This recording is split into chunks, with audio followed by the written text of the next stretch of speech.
Dhurandhar first and Dhurandhar the revenge, ഈ രണ്ട് സിനിമകളെക്കുറിച്ചും ആദ്യം തന്നെ ഞാനൊരു കാര്യം പറയാം, എന്നിട്ട് സെക്കൻഡ് പാർട്ടിൻ്റെ റിവ്യൂവിലേക്ക് കടക്കാം. ഈ രണ്ട് പാർട്ടുകളിലും തന്നെ നല്ല വയലൻസ് ഉണ്ട് കേട്ടോ. പൊടിപൂരമാണ് വയലൻസിൻ്റെ. ഫസ്റ്റ് പാർട്ടിലും അതെ, വല്ലാത്ത വയലൻസാണ്. സെക്കൻഡ് പാർട്ടിൽ പിന്നെ പറയുകയും വേണ്ട. അപ്പോൾ ഇത്രയും വയലൻസ് ഉള്ള സിനിമകളെ സാധാരണ ഞാൻ റിവ്യൂകളിൽ അങ്ങോട്ട് പ്രോത്സാഹിപ്പിക്കാറില്ല. കാരണം എന്താണെന്ന് വെച്ചാൽ ഇത് ഫാമിലി ആയിട്ടൊക്കെ പോയി കാണുമ്പോൾ കുട്ടികളൊക്കെ ആയിട്ട് പോയി കാണേണ്ടതാണ്. അപ്പോൾ ആ സമയത്ത് ഈ ഒരു വയലൻസ് തടസ്സമാകണ്ട എന്ന് കരുതിയിട്ടാണ് ഞാൻ അങ്ങനെ പറയാറ്.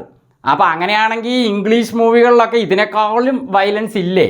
അപ്പോൾ അതുകൊണ്ട് അത് കുട്ടികൾ കാണുന്നില്ലേ എന്ന് നിങ്ങൾ ചോദിച്ചു കഴിഞ്ഞാൽ അതിനെനിക്ക് ഉത്തരവില്ല. പക്ഷേ ഒരു നല്ല റിവ്യൂവർ എന്ന നിലയ്ക്ക് എനിക്ക് വയലൻസിനെ അങ്ങനെ പ്രോത്സാഹിപ്പിക്കാൻ പറ്റില്ല. അതുമാത്രമല്ല, ഇന്നത്തെ കാലഘട്ടത്തിൽ ലേഡീസ് ആകട്ടെ അതേപോലെ പുരുഷന്മാരാകട്ടെ ലഹരി വസ്തുക്കളും കൊണ്ട് പല സ്ഥലങ്ങളിലും പിടിക്കപ്പെടുകയാണ്. ലഹരി വസ്തുക്കളുടെ ഉപയോഗം വൻ രീതിയിൽ അങ്ങോട്ട് സുലഭമായി കിട്ടുന്ന ഒരു സാഹചര്യമാണിപ്പോൾ. അതുകൊണ്ട് കുറേ യുവത്വങ്ങൾ അതുവഴി നശിക്കുന്നുണ്ട്. അപ്പോൾ ഈ ലഹരി ഉപയോഗിക്കുമ്പോൾ അവരല്ലാതെ ആയിട്ട് മാറുന്ന ഒരു സാഹചര്യം വരികയാണ് അവിടെ ഫിസിക്കലി. അപ്പോൾ അതുകൊണ്ട് ഇത്തരം വയലൻസ് മൂവികൾ കൂടി കണ്ടു കഴിഞ്ഞാൽ അവരെ പിടിച്ചാൽ കിട്ടാത്ത ലെവലിലേക്ക് വയലൻസിലേക്ക് പോവില്ലേ എന്നൊക്കെ കരുതിയിട്ടാണ് ഒരു റിവ്യൂവർ എന്ന നിലയ്ക്ക് ഞാൻ വയലൻസിനെ പ്രോത്സാഹിപ്പിക്കാത്തത്. പക്ഷേ പേഴ്സണലി ഞാനൊരു സിനിമ കാണുമ്പോൾ അതിലെ വയലൻസ് എനിക്കൊരു വിഷയമല്ല. കാരണം എന്താണെന്ന് വെച്ചാൽ എനിക്ക് എന്നെക്കുറിച്ച് അറിയാം. അപ്പോൾ ഇതൊക്കെ ഫേക്കാണ് എന്നുള്ളത് മനസ്സിലാക്കാനുള്ള തിരിച്ചറിവുണ്ട്. അതേപോലെ നമ്മളിത്തരം ലഹരി പോലത്തെ സംഭവങ്ങളിലൊന്നും യൂസ് ചെയ്യുന്ന ആളല്ല. അതുകൊണ്ട് അത് കണ്ടിട്ട് തള്ളിവിടുന്നു. പക്ഷേ എല്ലാവരും അങ്ങനെ അല്ലല്ലോ. അപ്പോൾ അതുകൊണ്ടൊക്കെയാണ് ഞാൻ വയലൻസിനെ സാധാരണ വയലൻസ് ഇല്ലെങ്കിലും ആക്ഷൻ മതി, അങ്ങനെ സിനിമ എടുക്കാൻ കഴിയും, അത് എൻജോയ് ചെയ്യാൻ പറ്റും എന്ന് പറയാറ്. എന്നാൽ ചില റിവ്യൂവർമാർ നല്ല ഇൻട്രസ്റ്റോടെ വയലൻസ് ആസ്വദിക്കുന്നുണ്ട് എന്നുള്ളത് അവരുടെ റിവ്യൂവിൽ മനസ്സിലാവുന്നുണ്ട്. പക്ഷെ അത് എനിക്ക് തെറ്റു പറയാനില്ല. അത് അവരുടെ പേഴ്സണലി അവരുടെ ഒരു ആഗ്രഹമാണ്, ഒരു ഇൻട്രസ്റ്റിംഗ് ആണ്. അത് അവർ കാണുന്നു, അതോടെ അവർ കണ്ടിട്ട് അത് വിടുന്നു, അത്ര തന്നെ. അവരൊരു സിനിമയായി കണ്ടിട്ട് അതിന് റിവ്യൂ പറയുന്നു, അത്ര തന്നെ. അതെനിക്ക് ഒന്നും പറയാം. പക്ഷേ എനിക്കങ്ങനെയല്ല, ഞാനിങ്ങനെ ചിന്തിക്കുന്നു. പക്ഷേ ഈ സിനിമകളെ സംബന്ധിച്ചിടത്തോളം എനിക്ക് പറയാനുള്ളത്, കുട്ടികളുടെ കാര്യം അവിടെ ഇരിക്കട്ടെ, മുതിർന്ന എല്ലാവരും തന്നെ, പുരുഷന്മാരായാലും ലേഡീസ് ആയാലും ഇന്ത്യയിലുള്ള എല്ലാവരും കണ്ടിരിക്കേണ്ട വയലൻസ് മൂവി തന്നെയാണ് ദുരന്തർ ഫസ്റ്റും സെക്കൻഡും. കാരണം എന്താണെന്ന് വെച്ചാൽ ഇതിലെ വയലൻസ് കണ്ടിരിക്കണം, മുതിർന്നവർ തീർച്ചയായിട്ടും കണ്ടിരിക്കണം. കാരണം എന്താണെന്ന് വെച്ചാൽ ഇതുപോലെയൊക്കെയാണ് ടെററിസ്റ്റിൻ്റെ കയ്യിൽ കിട്ടിക്കഴിഞ്ഞാൽ, അല്ലെങ്കിൽ ദുഷ്ടശക്തികളുടെ കയ്യിൽ കിട്ടിക്കഴിഞ്ഞാൽ സാധാരണ സംഭവിക്കുന്നത് എന്നുള്ള ഒരു തിരിച്ചറിവ് കിട്ടണമെങ്കിൽ ഇതൊക്കെ കണ്ടിരിക്കണം. അതേപോലെ മിലിറ്ററി അവരുടെ ആ ഒരു ചോദ്യം ചെയ്യൽ, അവരുടെ രീതികൾ, ഇതൊക്കെ മനസ്സിലാക്കണമെങ്കിൽ ഈ വയലൻസുകൾ തീർച്ചയായിട്ടും കണ്ടിരിക്കണം മുതിർന്നവർ എന്ന് തന്നെയാണ് ഈ സിനിമകളെ മാത്രം ഉദ്ധരിച്ചുകൊണ്ട് ഞാൻ പറയുകയാണ്. ഇനി അങ്ങോട്ട് റിവ്യൂവിലേക്ക് കടക്കാം. ഫസ്റ്റ് പാർട്ടിൽ ശരിക്ക് വില്ലനായിരുന്നു ഇമ്പോർട്ടൻസ്. അക്ഷയ് ഖന്ന പുള്ളി ആ സിനിമയിൽ അങ്ങനെ അങ്ങോട്ട് സ്കോർ ചെയ്ത്, രൺവീർ സിംഗിനെയൊക്കെ ആ സിനിമയിൽ പുള്ളി തട്ടിത്തെറിപ്പിച്ച് കളഞ്ഞു എന്ന് പറയാം. രൺവീർ സിംഗിന് ഫസ്റ്റ് പാർട്ടിൽ വലിയ റോളില്ല. ഇതിൻ്റെ ഡയറക്ടറും റൈറ്ററുമായ ആദിത്യ ധർ അങ്ങനെയാണ് ഫസ്റ്റ് പാർട്ട് ഉണ്ടാക്കി വെച്ചിരിക്കുന്നത്. അതിലെ കഥാപാത്രം അക്ഷയ് ഖന്നയുടെ ആ റഹ്മാൻ ഡെക്കൈറ്റിനാണ് പുള്ളി കൂടുതൽ പ്രാധാന്യം കൊടുത്തിരിക്കുന്നത്. അതുകൊണ്ട് അക്ഷയ് ഖന്ന അതിൽ പൊളിക്കുകയും ചെയ്തിട്ടുണ്ട്. ചില സീനുകളിലൊക്കെ രൺവീർ സിംഗ് ആ സിനിമയിൽ അക്ഷയ് ഖന്നയുടെ അഭിനയത്തിൻ്റെ മുമ്പിൽ വാ പൊളിച്ച് നിൽക്കുന്ന സീന് ഞാൻ കണ്ട് ചിരിച്ചിട്ടുണ്ട്.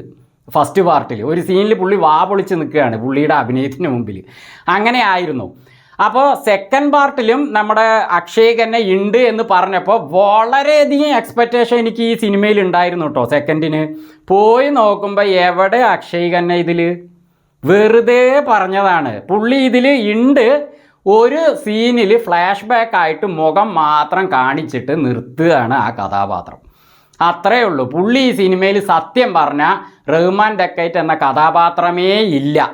ഒരു സീനിൽ വെറുതെ കാണിച്ചു, അത്രയേ ഉള്ളൂ. അപ്പോൾ ആ പ്രതീക്ഷ പോയി. എനിക്ക് അപ്പം ദേഷ്യം വന്നു കേട്ടോ. അക്ഷയ് ഖന്ന ഇല്ലാതെ വെറുതെ ഇവർ നമ്മളെ ഉണ്ട് പറഞ്ഞൊരു പ്രതീക്ഷ എന്നല്ലേ. പക്ഷേ അത് പിന്നെ ശരിയായി കേട്ടോ. കാരണം സിനിമയുടെ മുന്നോട്ടുള്ള കാര്യം ഞാൻ പറയാം. അപ്പോൾ രൺവീർ സിംഗ് ഫസ്റ്റ് പാർട്ടിൽ പുള്ളി ഒന്നും അല്ലായിരുന്നു. പുള്ളി ഒരു മസിലോടെ വരുന്ന ഒരു വ്യക്തി പോലെയേ കണ്ടുള്ളൂ. ആക്ഷനൊക്കെ ഉണ്ടായിരുന്നു, എനിക്ക് വലിയ സംഭവമൊന്നുമില്ല. പക്ഷേ സെക്കൻഡ് പാർട്ട് അങ്ങനെയല്ല. രൺവീർ സിംഗിനാണ് റൈറ്ററായ ആദിത്യ ധർ വളരെ ഇമ്പോർട്ടൻസ് കൊടുത്തിരിക്കുന്നത്. കാരണം ഫസ്റ്റ് പാർട്ട് വെറും ടെററിസവും അതേപോലെ മിലിറ്ററി അങ്ങനെ പോയി. പക്ഷേ സെക്കൻഡ് പാർട്ട് അങ്ങനെയല്ല. ഫസ്റ്റിൽ ഈ എന്താണ് ഹംസ അലി മസാരി ആരാണെന്നൊന്നും കാണിക്കുന്നില്ല യഥാർത്ഥത്തിൽ. പക്ഷേ ഇതിൽ ഈ രൺവീർ സിംഗിൻ്റെ സംഭവങ്ങൾ, പുള്ളിയെ കുറിച്ച് എല്ലാ കാര്യങ്ങളും കാണിക്കുന്നുണ്ട്. അതുകൊണ്ട് തന്നെ പുള്ളിക്ക് സ്കോർ ചെയ്യാനുള്ള ഒരു സംഭവം ഇതിലാണ് ആദിത്യ ധർ കൊടുത്തിരിക്കുന്നത്, ഡയറക്ടർ. പുള്ളി അത് നന്നായി ചെയ്തിട്ടുണ്ട് കേട്ടോ രൺവീർ. കാരണം പുള്ളിയുടെ ഇതിൽ നല്ല ആ ഫസ്റ്റ് പാർട്ടിൽ ഫാമിലി സെൻറ്റിമെൻറ്റ്സ് ഒന്നും അങ്ങനെ ഇല്ലായിരുന്നു. ഇതിൽ ഫാമിലി സെൻറ്റിമെൻറ്റ്സ് ഉണ്ട്, പിന്നെ പ്രണയത്തിന് കുറച്ച് പ്രാധാന്യമേ ഉള്ളൂ. ഈ രണ്ട് പാർട്ടിലും തന്നെ പ്രണയത്തിന് വലിയ പ്രാധാന്യമില്ല, എന്നാലും ഉണ്ട് അത്ര തന്നെ. അതേപോലെ ഫ്രണ്ട്ഷിപ്പിൻ്റെ കാര്യത്തിൽ ഇതിനൊരു പ്രാധാന്യമുണ്ട്. അങ്ങനെ വികാരനിർഭരമായ രീതിയിൽ ടെററിസവും മിലിറ്ററിസവും എല്ലാം കൂടി ചേർത്തിയിട്ട്, അതേപോലെ അധോലോക നേതാവൊക്കെ ഈ സിനിമയിൽ വരുന്നുണ്ട്. ഒരു വൻ സംഭവം ഈ സിനിമയിലുണ്ട്. ഞാനത് തീരെ പ്രതീക്ഷിച്ചില്ല കേട്ടോ ഈ സിനിമയ്ക്ക് പോകുമ്പോൾ. പുള്ളിയാണ് ഇതിലെ ശരിക്കുള്ള വില്ലൻ. പുള്ളി ഇതിൽ കിടപ്പിലാണ്. ആരാ എന്താണെന്ന് ഞാൻ പറയുന്നില്ല, നിങ്ങൾ ഈ ചിലപ്പോൾ ഇതിനൊക്കെ അറിഞ്ഞിട്ടുണ്ടാവും. പക്ഷേ പുള്ളിയെ സംബന്ധിച്ച് ഈ സിനിമയിൽ കാണിക്കുന്ന കാര്യങ്ങളൊന്നും യാഥാർത്ഥ്യമാണെന്ന് എനിക്ക് തോന്നുന്നില്ല. യാഥാർത്ഥ്യമാണോ എന്ന് എനിക്ക് അറിയൂല. ഈ സിനിമയുടെ ഫസ്റ്റ് തന്നെ മറ്റേ എഴുതി വരുമല്ലോ, സാങ്കല്പികമാണ്, ഇതിൽ ഏതെങ്കിലും കഥാപാത്രം യാഥാർത്ഥ്യമായി നിങ്ങൾക്ക് തോന്നിയാൽ അത് തികച്ചും യാദൃച്ഛികമാണ് എന്നൊക്കെ എഴുതി പെട്ടെന്ന് കാണിച്ചിട്ട് ഒഴിവാക്കും. പക്ഷേ ഇതിൽ കുറേ നേരം അത് വായിച്ച് തന്നെ പറയുന്നുണ്ട്. പക്ഷേ എനിക്ക് നോക്കിയിട്ട് ഇതിലെ മിക്ക കാര്യങ്ങളും യാഥാർത്ഥ്യമാണെന്ന് തന്നെയാണ് തോന്നിയത് കേട്ടോ. ഈ സിനിമയിൽ നല്ല ആക്ഷനുണ്ട്. അതേപോലെ അർജുൻ രാംപാലിൻ്റെ ആ മേജർ ഇക്ബാൽ എന്ന വില്ലനെ ഞാൻ നല്ലപോലെ ഫസ്റ്റ് പാർട്ടിൽ പുള്ളിയുടെ നല്ല മറ്റേ ഗുസ്തിയൊക്കെ കാണിച്ചിട്ടാണ് അവിടെ പോയി നിന്നത് സെക്കൻഡ് പാർട്ടിലേക്ക്. അപ്പോൾ ഞാൻ വിചാരിച്ചു പുള്ളി ഭയങ്കര സംഭവമായിട്ട് ഇതിലുണ്ട്. പക്ഷേ പുള്ളി ഇതിൽ സൈലൻ്റായിട്ട് തന്നെയാണ് പോയത്. അത് ഇത്രയേ ഉള്ളോ വില്ലെന്ന് കരുതി. കാരണം ഈ സിനിമയിൽ വില്ലന് അക്ഷയ് ഖന്നയുടെ അത്രയ്ക്കൊരു സംഭവം ഇതിൽ ആരും ചെയ്തിട്ടില്ല, അങ്ങനെ ഞാൻ കണ്ടില്ല. പക്ഷേ അവസാനമായപ്പോൾ നല്ല സംഭവങ്ങൾ വില്ലനുണ്ട് കേട്ടോ, അതില്ലാന്നില്ല, നന്നായിരുന്നു. അതേപോലെ രൺവീർ സിംഗിന് ആക്ഷൻ്റെ കാര്യത്തിൽ പുള്ളി ഇതിൽ ക്ലൈമാക്സിലൊക്കെ രൺവീർ സിംഗ് തിയേറ്ററിന് തീയിട്ട് കളഞ്ഞു. അമ്മാതിരി പൊട്ടിത്തെറി സംഭവങ്ങൾ ആകെ കൂടി എന്താ പറയുക. ഇപ്പോൾ ടോക്സിക്കിന് വേണ്ടി എല്ലാവരും പ്രതീക്ഷിച്ചിരുന്നു. അത് നമ്മുടെ രൺവീർ സിംഗും ആദിത്യ ധറും കൂടി അങ്ങോട്ട് കൊണ്ടുപോയി കളഞ്ഞു. അമ്മാതിരി പൊട്ടിത്തെറി സംഭവങ്ങൾ സിനിമയിലുണ്ട്. നല്ലൊരു മൂവി ആയിട്ട് തന്നെയാണ് എടുത്തു വെച്ചിരിക്കുന്നത്. പിന്നെ മറ്റൊരു കാര്യം എനിക്ക് പറയാനുള്ളത്, 500ൻ്റെയും 1000ൻ്റെയും കറൻസികൾ നമ്മുടെ മോദിജി നിരോധിച്ചിരുന്നു. അതിനെ സംബന്ധിച്ച് ഞാൻ 2 സിനിമകളിൽ ഇപ്പോൾ കാണുകയാണ് അതിൻ്റെ സംഭവങ്ങൾ. ഒന്ന് വന്നിട്ട് കോമഡി ആയിട്ടാണ് കണ്ടത്. അത് ആട് ഫസ്റ്റിൽ വിനായകൻ ബാങ്ക് കൊള്ളയൊക്കെ നടത്തിയിട്ട് ആ പണമൊക്കെ വെച്ച് നിൽക്കുന്ന സമയത്ത് മോദിജി ആ നോട്ട് നിരോധനം വരികയാണ്. അത് കേട്ടത് ഈ പണം എന്ത് ചെയ്യുന്നു, പുഴുങ്ങി തിന്നുമെന്ന് ചോദിക്കുമ്പോൾ പുള്ളി ആ മറ്റേ പൊറാട്ടയ്ക്ക് മാവിടിക്കുന്ന സീൻ എനിക്ക് ഇനിയും മറക്കാൻ പറ്റില്ല. ആ സിനിമയിലെ ഏറ്റവും ചിന്തിപ്പിച്ച കോമഡി അതായിരുന്നു. അപ്പോൾ അത് കോമഡി ആയിട്ടാണ് ആ സിനിമയിലെങ്കിൽ, ദുരന്തർ സെക്കൻഡിൽ ഞാനിത് തീരെ പ്രതീക്ഷിച്ചില്ല.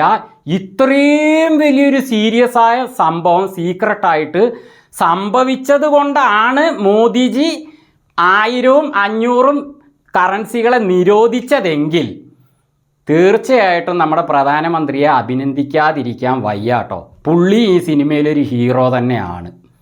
ആ കാര്യം ഞാൻ ആ സീന് കാണുമ്പോൾ വല്ലാതെ സ്റ്റില്ലായി കളഞ്ഞു. ഇത് സത്യമാണോ? കാരണം ഇവർ പറയുന്നത് ഇത് മൊത്തം സാങ്കല്പികമാണെന്നാണ് തുടക്കത്തിൽ. പക്ഷെ കാണുമ്പോൾ സത്യമായിട്ട് തന്നെ തോന്നുന്നു. കാര്യങ്ങളൊക്കെ അങ്ങനെയാണ് പോകുന്നത്. എല്ലാ ടെററിസ്റ്റുകളും ഇതിലുണ്ട്, അതേപോലെ അധോലോക നേതാവുണ്ട്, അങ്ങനെ സംഭവങ്ങളൊക്കെ ഉണ്ട്. അപ്പോൾ ഈ 500 കറൻസിയുടെ കാര്യം പറഞ്ഞു വന്നപ്പോൾ ഞാൻ മോദിജീനെ ഈ സിനിമയിലൊരു സീന് കാണിക്കുന്നുണ്ട്. പുള്ളി പുള്ളി എന്ന് പറയരുത്, നമ്മുടെ പ്രധാനമന്ത്രി മോദിജി ആ ഒരു മറ്റേ ടി വിയിൽ പറയുന്ന സീന് കാണിക്കുന്നുണ്ട്, ഇത് നിരോധിക്കുന്നത്.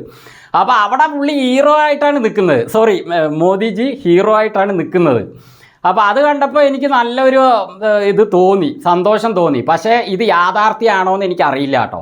അതെന്താ സംഭവം നിങ്ങൾ സിനിമ കണ്ട് മനസ്സിലായിക്കോളൂ. അങ്ങനെയാണെങ്കിൽ വലിയൊരു സംഭവം തന്നെയാണ് മോദിജി ചെയ്തത്. അപ്പോൾ അതുപോലത്തെ ഒരുപാട് റിയൽ കാര്യങ്ങളെ ഈ സിനിമയിലേക്ക് എടുത്തിട്ട് വയലൻസിലൂടെയും ടെററിസം അതുപോലെ മിലിറ്ററിസം ഇതിലൂടെയൊക്കെ ഒരു നേർക്കാഴ്ച ഒരു തുറന്ന് വെച്ചിരിക്കുകയാണ് ആദിത്യ. അതുകൊണ്ട് ഇന്ത്യയിലെ മുതിർന്ന എല്ലാവരും കണ്ടിരിക്കേണ്ട മൂവികളാണ് ദുരന്തർ ആൻഡ് ദ റിവെഞ്ച്. അപ്പോൾ സിനിമയെക്കുറിച്ച് എൻ്റെ അഭിപ്രായം, ഇനി ഈ സിനിമ എങ്ങനെയായിരുന്നു പറഞ്ഞാൽ ഞാൻ ഈ പറഞ്ഞ സംഭവങ്ങളൊക്കെ ഉണ്ട്, ഒപ്പം തന്നെ ഒരു സൈലൻ്റായിട്ട് പോകുന്ന സിനിമയല്ല, നല്ല ആക്ഷൻ സിനിമയിലുണ്ട്. വയലൻസിൻ്റെ കാര്യം ഞാൻ നേരത്തെ പറഞ്ഞല്ലോ, അതേപോലെ പൊട്ടിത്തെറിയും, അതേപോലെ നമ്മുടെ KGF ആ തോക്കൊക്കെ ഇല്ലേ, എന്താ അമ്മായിയപ്പനോ എന്തോ പറഞ്ഞിട്ടൊരു തോക്കൊക്കെ കൊണ്ടുവന്ന് ആ സംഭവങ്ങളൊക്കെ ഇതിലുണ്ട്. അങ്ങനെ നല്ല സംഭവങ്ങൾ വെച്ചുകൊണ്ട് നല്ല വികാര നിർഭരമായ രീതിയിൽ ഫാമിലി സെൻറ്റിമെൻറ്റ്സിനെ വെച്ചുകൊണ്ട് രൺവീർ സിംഗ് ഈ സിനിമയിൽ ഒരുപാട് വളരെ ധീരനായി നിന്നുകൊണ്ട്, ഈ ധീരനായി നിൽക്കുന്നവർ കരയുമ്പോൾ ഒരു പ്രത്യേകതയുണ്ട്. ആ പൊട്ടിക്കരയല്ല, പകരം കണ്ണിന്ന് മാത്രം വെള്ളം വരും, പക്ഷെ ധീരനായിരിക്കും. ആ രീതിയിലുള്ള സംഭവങ്ങളൊക്കെ പുള്ളി ചെയ്തിട്ടുണ്ട്, പുള്ളി നന്നായി ചെയ്തിട്ടുണ്ട് കേട്ടോ. അതേപോലെ രാകേഷ് ബേദി, പുള്ളി ഫസ്റ്റ് പാർട്ടിൽ ഒരു കോമഡി പോലെ വന്ന ആളാണ്. പുള്ളി ഇതിലൊരു ജമീൽ ജമാലി എന്നാണ് പുള്ളിയുടെ കഥാപാത്രത്തിൻ്റെ പേര്. പുള്ളി ഇതിൽ നല്ല ഹീറോയിസൊക്കെ വരുന്നുണ്ട്, അതെന്താണെന്ന് സിനിമ കണ്ട് മനസ്സിലാക്കുക. അതേപോലെ മാധവന് ശരിക്കും പറഞ്ഞാൽ അജയ് സാനിയാൽ എന്ന കഥാപാത്രമാണ്. പുള്ളി സൈലൻ്റായിട്ടാണെങ്കിലും പുള്ളിക്ക് നല്ലൊരു ഹീറോയിസ് ഇതിലുണ്ട്. പിന്നെ സഞ്ജയ് ദത്ത് ഫസ്റ്റ് പാർട്ടിലായിരുന്നു എൻ്റെ അഭിപ്രായത്തിൽ ഒന്നുകൂടി സുഖം ഉണ്ടായിരുന്നു. ഇതിലും പുള്ളി ഉണ്ടെങ്കിലും കുറേ പൊട്ടിത്തെറിയും കാര്യങ്ങളും അത്രയേ ഉള്ളൂ. ഫസ്റ്റ് പാർട്ടിൻ്റെ അത്രയ്ക്ക് ഇതിൽ വന്നിട്ടില്ല. എന്തായാലും രണ്ട് സിനിമകളും ദുരന്തർ ദ റിവെഞ്ച് ശരിക്കും പറഞ്ഞാൽ മറ്റേ പുഷ്പ അതിൻ്റെ ഫസ്റ്റ് പാർട്ട് എനിക്ക് കുഴപ്പമില്ല തോന്നിയ സിനിമയാണ്. അത് നല്ല രീതിയിൽ തന്നെ നമ്മുടെ അല്ലു അർജുനെ വളരെ ടോപ്പിൽ കൊണ്ടുപോയി നിർത്തിയിട്ടാണ് ഫസ്റ്റ് പാർട്ട് അവസാനിക്കുന്നതെങ്കിലും സെക്കൻഡ് പാർട്ട് എനിക്ക് വലിയ ഇഷ്ടമായില്ല കേട്ടോ. കാരണം അതിൽ വെറുതെ കുറേ പണം 2000 കോടി 4000 കോടി എന്നൊക്കെ പറഞ്ഞിട്ട് ആകാശത്തുനിന്ന് സോഫയിൽ പണം ഇടുന്നത് അങ്ങനത്തെ സീനുകളായിരുന്നു. അപ്പോൾ ഫസ്റ്റിൻ്റെ അത്രയ്ക്ക് സെക്കൻഡ് പാർട്ടുകൾ വരാത്ത സിനിമകൾ കുറേ ഉണ്ട്. പക്ഷേ അങ്ങനെ ഞാൻ വിചാരിച്ചു ഇതും അങ്ങനെ ആയി പോകുമെന്ന്. അങ്ങനെയേ അല്ല. സത്യം പറഞ്ഞാൽ ഫസ്റ്റ് പാർട്ടിനെക്കാളും സെക്കൻഡ് പാർട്ട് ഗംഭീരമാക്കി എടുത്തു വെച്ചിരിക്കുകയാണ് രൺവീർ സിംഗിനെ ഒരു നേതൃത്വത്തിൽ ആദിത്യ. തീർച്ചയായും കണ്ടിരിക്കേണ്ട പടമാണ്.